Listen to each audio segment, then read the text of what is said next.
For test 2, we learned to solve trig equations using mostly factoring and perhaps an easy identity like the double angle for sine or the Pythagorean identities.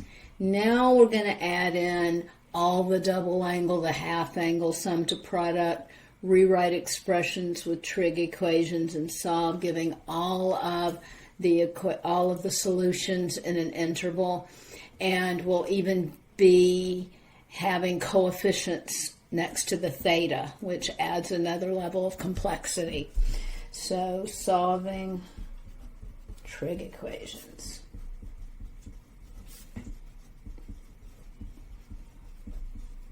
So you will get to use your green sheet. Mine's on the floor. I'll pick it up in a minute. Hopefully I won't need it for this first one. Determine all solutions of the following equation. So, example 1.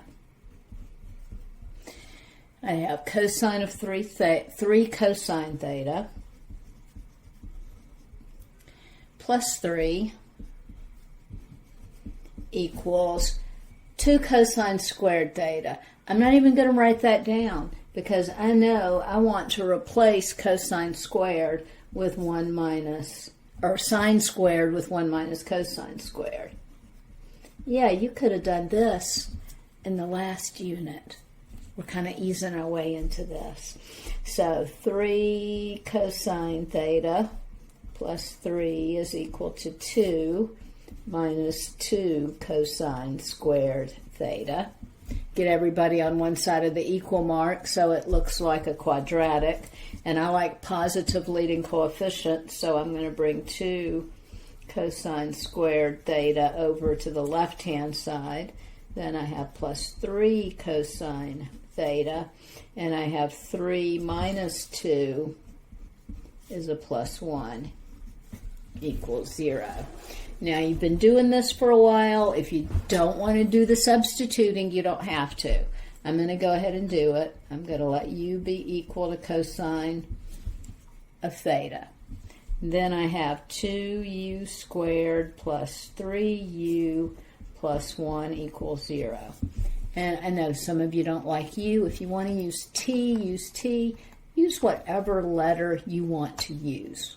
Let me make this a little smaller and make sure this is, oh, that looks better. So, 2 numbers. Well, the only way I can get 2u squared is to have 2u and u. The only way I can have 1 is to have 1 and 1, and both of these signs are plus, so both of these signs have to be plus. So, unless this doesn't factor, I have it right. I'm going to check the middle. I get 1 times u plus 2 times u. Yeah, it's right. So, 2u plus 1 equals 0. 2u is minus 1. U is minus a half.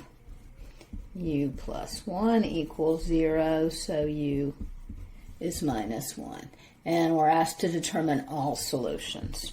So, u is actually cosine theta. Cosine theta equals negative 1/2.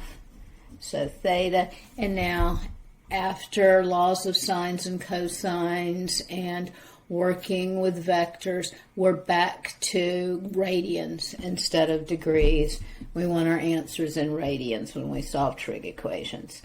So cosine is 1/2 when you have 3 in the denominator, and it's negative on the left-hand side of the y-axis, so 2 pi over 3 plus 2 pi k, and 4 pi over 3 plus 2 pi k.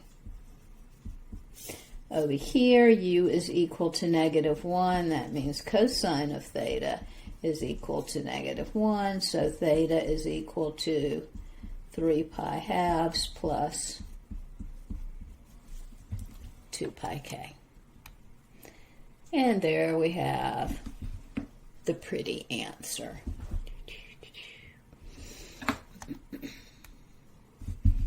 determine all solutions to the equation cosine x cosine 2x plus sine x sine 2x equals the square root of 3 over 2. I want my green sheet, so I'm going to pause and I'll write this down and get my green sheet. I already located the formula, the identity I want to use, because I have cosine of x cosine 2x plus sine x sine 2x. So A is x, B is 2x. That's equal to cosine of A minus B. And that's cosine of minus x. But cosine of minus x is the same thing as cosine of x, because I remember my even-odd identities.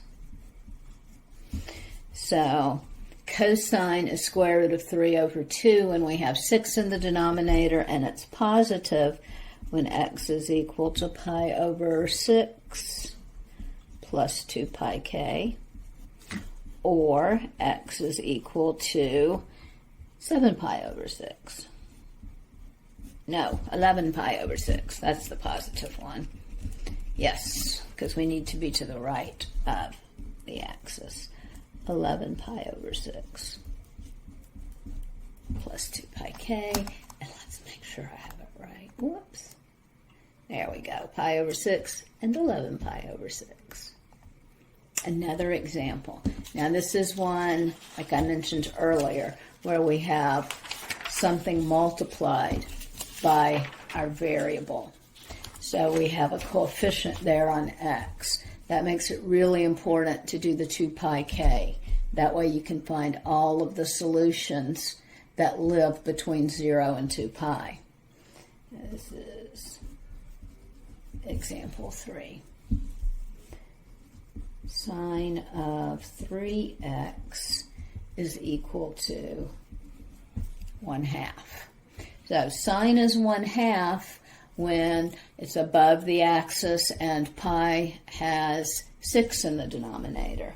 So 3x is equal to pi over 6 plus 2 pi k. Now I know I'm going to have another solution, but I'm going to go ahead and finish with this one first. So x is equal to, divide everything by 3. Pi over 3 times 6 is 18 plus 2 over 3 pi k. If I needed all the solutions and not just the solutions between 0 and 2 pi, I'd be done. I have another option. 3x is equal to 7 pi over 6 plus 2 pi k. I divide everything by 3, so x is 7 pi over 18 plus 2/3 pi k. Again, that's all the solutions. Now we have to figure out the ones that live between 0 and 2 pi. Since I multiplied it by 3, instead of having one answer from pi over 6, I get 3 because I loop around that unit circle 3 times. So I'm going to get 3 answers and 3 more answers. I'm expecting 6 answers. So I start with pi over 18. I know that's a solution. I'm just going to rewrite this with the least common denominator. So my denominator here is 18. I need to multiply this by 6 over 6. So 12 pi over 18 k. So I'm going to start a curly brackets to put my answers in. I start with pi over 18. I add 12 pi over 18 to it. So 13 pi over 18. I add 12 pi over 18 to it. I get 25 pi over 18. If I tried to add 12 pi over 18 to it again, I would get 37 pi over 18, which is bigger than 2 pi. So I get to stop, and I have 1, 2, 3 solutions, just like I expected. So I have 7 pi over 18. I add 12 pi over 18 to it. So 12 plus 7 is 19 pi over 18. 19 plus 12 is 31 pi over 18. And if I tried to add another 12 pi to it, I would get 43, which is too big. So there's the pretty answer. And oh no, I did some addition wrong. Let's see what I did wrong. Oh, it should have been 5 pi over 6, because 7 pi is in quadrant number 3. I'm going to fix it. I should have taken the time to draw that unit circle and know that my solutions were pi over 6 and 5 pi over 6, but I got lazy. Won't happen again. Yeah, it will. Let's look at, oh, this one looks complicated. We've got all solutions and solutions between 0 and 2 pi. Tangent squared of 2x, square root of 3 times tangent of 2x. So example 4. Notice I haven't needed my green sheet in a while. Tangent squared of 2x minus the square root of 3 times tangent of 2x.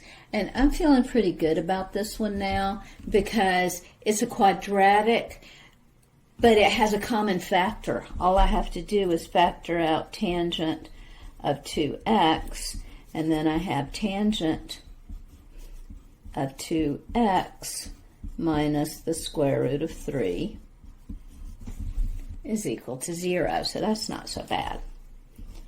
Tangent of 2x is equal to 0, or tangent of 2x minus the square root of 3 is equal to 0. Well, tangent of 2x is equal to 0 when 2x is equal to sine over cosine, so it's 0 at all multiples of pi. So there's all the solutions is when x is equal to pi over 2 times k. Then I have tan of 2x is equal to the square root of 3. And that happens when 2x is equal to, well, it's sine over cosine, so it has 3 in the denominator. And sine and cosine have the same signs with a g, so that's at pi over 3 plus pi k. Quadrant 1, quadrant 3, quadrant 1, quadrant 3. So x is equal to pi over 6 plus pi over 2 times k. Now I'm going to write down my solutions that live between 0 and 2 pi. So I'll start with pi over 2, add pi over 2 to it, I get pi. I have 3 pi over 2, and just because it's smaller, I'm going to put 0 in front because k really could be 0. So 0 pi halves pi and 3 pi halves.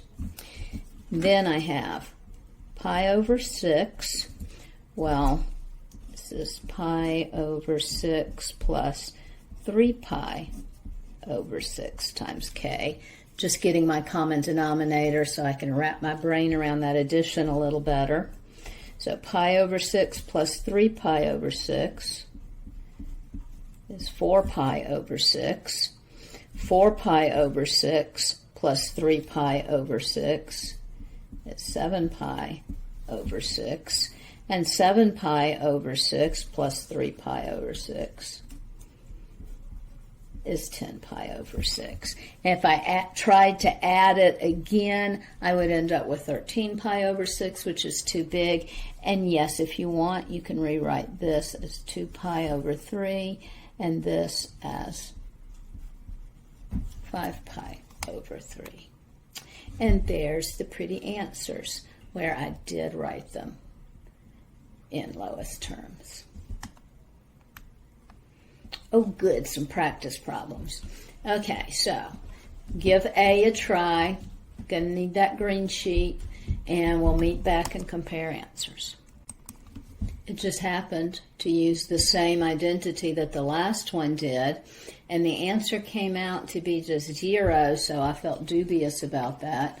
So I plugged it into Desmos to check my answer, because that's what I do when I feel dubious. So I typed in cosine 2x, cosine x, plus sine 2x, sine of x, and then I also graphed the line y is equal to 1, and they only meet each other one time on the interval from 0 to 2 pi, and that is when x is equal to 0. So I did indeed have it right. So try the next one. Cosine 2x plus pi over 4 equals 1/2. Looks like another job for the green sheet. So that one did not need the green sheet, not at all. It was just a phase shift. It was not something that I needed to use this formula for, even though I tried. That's why there's a bunch of erasing on my page. And then I thought, this is getting worse. Why am I doing this? No, cosine is 1/2 at pi over 3. So 2x plus pi over 4 is equal to pi over 3. I just solved for x. Now, as soon as I had the 2x isolated, I went ahead and added in the 2 pi k, and then I divided by 2 and figured out what my intervals were for my answers. Did the same thing with 5 pi over 3. And again, because I wanted to be sure I was right, I plugged it into Desmos. Here's cosine of 2x plus pi over 4, and y equals 1/2. And here's all the answers that live between 0 and 2 pi. Again, cosine has 2 places where it equals 1/2, so cosine of 2x, I get 4 answers. Okay, let's see what the next one is. Boy, this one looks almost like a verify the identity kind of thing. First thing I did was add sine squared to both sides, so I got rid of cosine and sine because cosine squared plus sine squared is equal to 1. And then I took advantage of the other Pythagorean identity that secant squared is equal to tangent squared plus 1, and I did some arithmetic. Then I grabbed the green sheet and found this identity that tangent of 2a is equal to 2 tangent a over 1 minus tangent squared. So this is the tangent of 2x has to be equal to 1. So 2x is pi over 4 plus pi k. So x is pi over 8 plus pi over 2k. And then I get my 4 answers. The next one, you're going to have to go back and rely on some of your pre-calculus algebra skills. So as soon as you realized that solving exponential equations is as simple as throwing natural logs at both sides, you threw natural logs at both sides. Laws of logarithms said that the exponent fell down. Natural log of e is equal to 1. Or you logicked your way to the fact that if e raised to something is equal to 1, then the something has to be equal to 0. Cosine of theta had to be 0. I had some technical difficulties, so I've already written this one up. Then we had our logarithmic equation. So natural log of tan of 2x plus 1 is equal to 0. Give that one a try. We'll come back and compare answers. Well, I'm already here, so hopefully you took a pause and did it yourself. Either you took both sides and made them the exponent of e, or you recognized the fact that the natural log of something equals 0. That means that the something has to be equal to 1. So tangent of 2x plus 1 had to be equal to 1. So tangent of 2x had to be equal to 0. So 2x had to be a constant multiple of pi. So x had to be a integer multiple of pi over 2. So 0, pi over 2, pi 3 pi halves. You have lots of practice there in your lab manual. You can do these things. Keep your green sheet and don't get discouraged.